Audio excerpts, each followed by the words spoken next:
કારીગરોએ media સાથે માથાકૂટ કરી હડતાળનો અહેવાલ પ્રસારિત થતા માલિક કાઢી મૂકે તેવો ડર, રત્ન કલાકારોની નોકરી જતા ઉશ્કેરાયા મીડિયા ઉપર। ગ્રીન લેબ્રોન ડાયમંડ કંપનીના માલિક મુકેશ પટેલ રાજકીય વગ ધરાવતા હોવાની પણ ચર્ચા છે।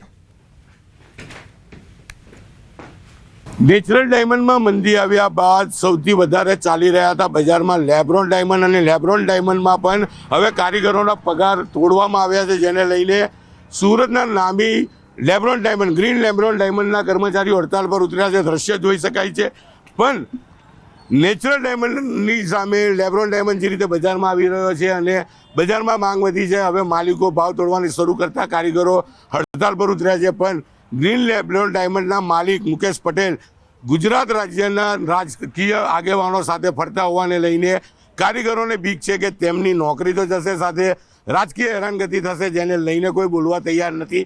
અને મીડિયાના કેમેરા પહોંચતા જ હવે આ તમામ કારીગરોએ ભાગવાની શરૂઆત કરી છે। કારીગરો થોડાક સમય પહેલાં બોલતા હતા કે તેમને 250 રૂપિયા કેરેટે ભાવ તોડી નાખતા જ શેઠની સામે વિરોધ કર્યો અને આ 100 લોકોને શેઠે કંપનીમાંથી બહાર કાઢી મૂક્યા છે અને સતત વિરોધ ચાલી રહ્યો છે, જેની જાણ થતાં મીડિયાની ટીમો પહોંચી હતી, પણ કારીગરો માલિકની બીકે બોલવા તૈયાર નથી।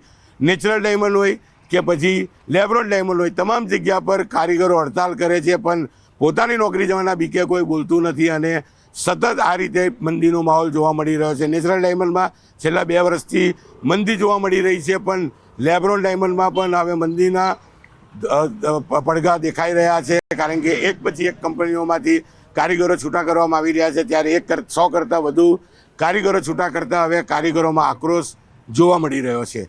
કેમેરામેન જીગર ગુગલ સાથે કીર્તેશ પટેલ, ન્યૂઝ 18 ગુજરાતી, સુરત।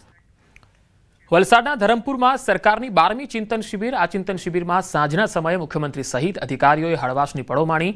સીએમ ભૂપેન્દ્ર પટેલ અને અધિકારીઓએ ફટકાબાજી કરી। મંત્રીમંડળ અને અધિકારીઓની કુલ 4 ટીમો વચ્ચે ક્રિકેટ મેચ યોજાઈ। અધિકારીઓ માટે સ્પેશિયલ મેનેજમેન્ટ ગેમ્સનું પણ આયોજન થયું।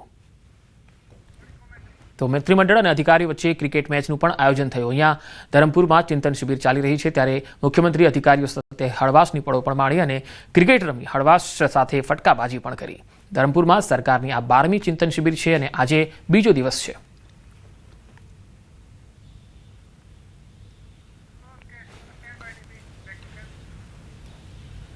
Kanalus Okha rail double line પ્રોજેક્ટને મંજૂરી મળી ગઈ છે। ડબલિંગ લાઇનના 1457 કરોડના મેગા પ્રોજેક્ટને કેન્દ્ર સરકારે મંજૂરી આપી, તેથી હાલાર વિસ્તારમાં રેલવે વિકાસને નવો વેગ મળશે।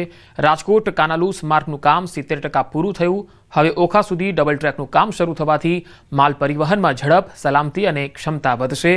નવા ડબલ ટ્રેકથી ₹311 કરોડના લોજિસ્ટિક ખર્ચની બચત થશે। તેથી સંસદ સભ્ય પૂનમ માડમે આ ઐતિહાસિક પ્રોજેક્ટ માટે પીએમ અને રેલવે મંત્રીનો આભાર વ્યક્ત કર્યો।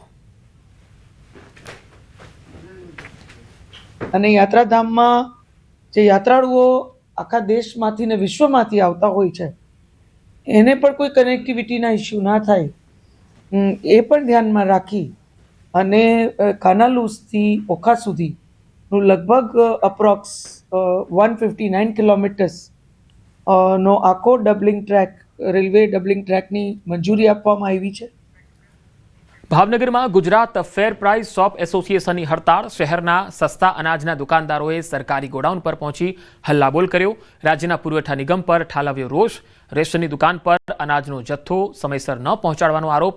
અનેક રજૂઆતો છતાં સમસ્યાનું નિરાકરણ ન આવતા આક્રોશ જોવા મળ્યો। છેલ્લા 3 વર્ષથી સમયસર જથ્થો રેશન શોપ પર ન પહોંચતો હોવાનો પણ આરોપ છે। રેશન કાર્ડ ધારકોને હાલાકી પડતી હોવાની ફરિયાદ છે।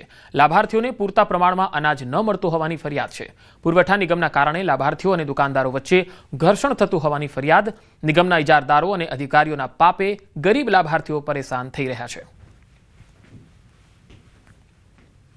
એના બદલે આજે 22 દિવસ થયા, હજી સુધી 40% દુકાનદારોને માલ પહોંચ્યો નથી। આના લીધે ગ્રાહકો અને દુકાનદારોનું ઘર્ષણ થાય છે।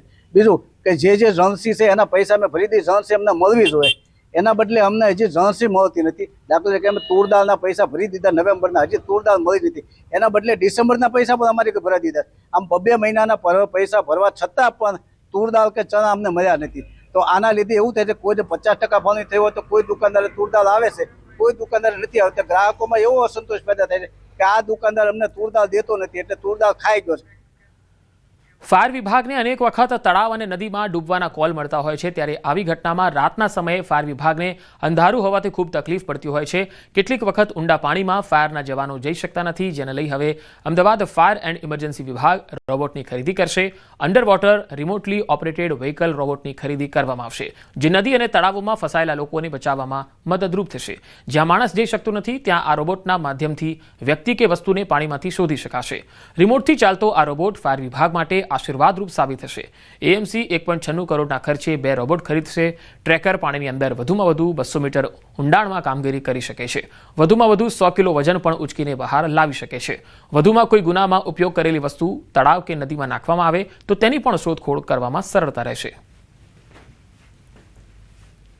આ ટ્રેકર મશીનની વિશેષતા એ છે કે પાણીની અંદર કોઈ પણ વસ્તુ ખોવાઈ હોય અથવા તો આપણે વાત કરીએ કે આપણે બોડી હોય નીચે, તો એ તરત જ એ ટ્રેકર કોમ્પ્યુટર પર તેને શોધી શકે છે અને એ જગ્યાએથી ખોવાયેલી વસ્તુને એ તરત જ 100 કિલોગ્રામ જેટલું વજન અને 200 મીટર જેટલી ઊંડાઈએ રહેલી વસ્તુને પોતે ટ્રેક કરી શકે છે. અમદાવાદ ખાતે અભિવ્યક્તિની 7મી આવૃત્તિ ચાલી રહી છે, ત્યારે 11મા દિવસે રાજસ્થાનના બાડમેરના આર્ટિસ્ટનું સ્પેશિયલ પરફોર્મન્સ જોવા મોટી સંખ્યામાં યુથ જોવા મળ્યું હતું. 14થી લઈને 30 નવેમ્બર સુધી આયોજિત આ ઇવેન્ટમાં 140 કલાકારો દ્વારા 62 વિઝ્યુઅલ આર્ટ ડિઝાઇન સહિત 220 કરતાં વધુ પ્રદર્શન રજૂ કરવામાં આવ્યા. અભિવ્યક્તિની 7મી આવૃત્તિમાં મોટી સંખ્યામાં યુથ અલગ અલગ આર્ટિસ્ટના પરફોર્મન્સ જોવા આવે છે. આગામી 30 નવેમ્બર સુધી 1 કરોડથી વધુ લોકો દ્વારા આ પ્રદર્શન નિહાળવાનો રેકોર્ડ બ્રેક થવાની શક્યતા છે. મોટી સંખ્યામાં લોકોએ આ પરફોર્મન્સ નિહાળ્યું હતું અને સૌ લોકો આ પરફોર્મન્સથી જોઈ અભિભૂત થઈ ગયા હતા. 200થી વધુ પ્રદર્શન અને 140 જેટલા કલાકારો એમાં સહભાગી થયા હતા.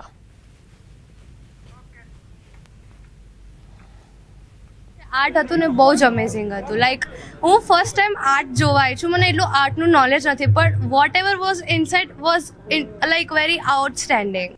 બહુ જ મસ્ત, બહુ જ અમેઝિંગ.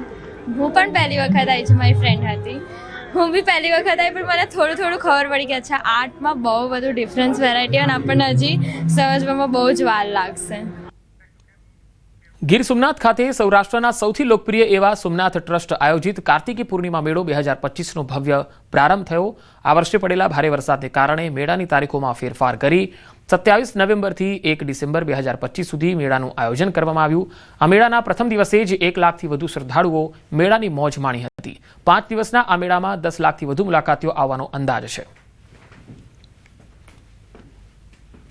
મેળામાં વિવિધ ખાણીપીણીના સ્ટોલ, જેલના ભજીયા, સેલ્ફી પોઈન્ટો અને ખાસ આજે અપેક્ષાબેન પંડ્યાના સાંસ્કૃતિક કાર્યક્રમમાં પણ મોટી સંખ્યામાં લોકોએ કાર્યક્રમનો પણ લાભ લીધો છે. આજે પ્રથમ દિવસે જ મોટી સંખ્યામાં લોકો મેળામાં ઉમટ્યા છે. આ 5 દિવસના મેળામાં લગભગ 10 લાખથી વધારે લોકો મેળાનો લાભ લેશે. મેળામાં જે હસ્તકળાના જે લોકોએ જે પોતાના હાથે બનાવેલી વસ્તુઓ રાખી છે એ ખરેખર ખૂબ જ સુંદર છે અને હું બધાને અપીલ કરીશ કે આપણે વોકલ ફોર લોકલને પ્રોત્સાહન આપીએ અને એ વસ્તુઓ ખરીદીએ. ખાણીપીણીના સ્ટોલ પણ બધા ખૂબ જ સરસ છે, ખૂબ જ સરસ આયોજન છે, ખૂબ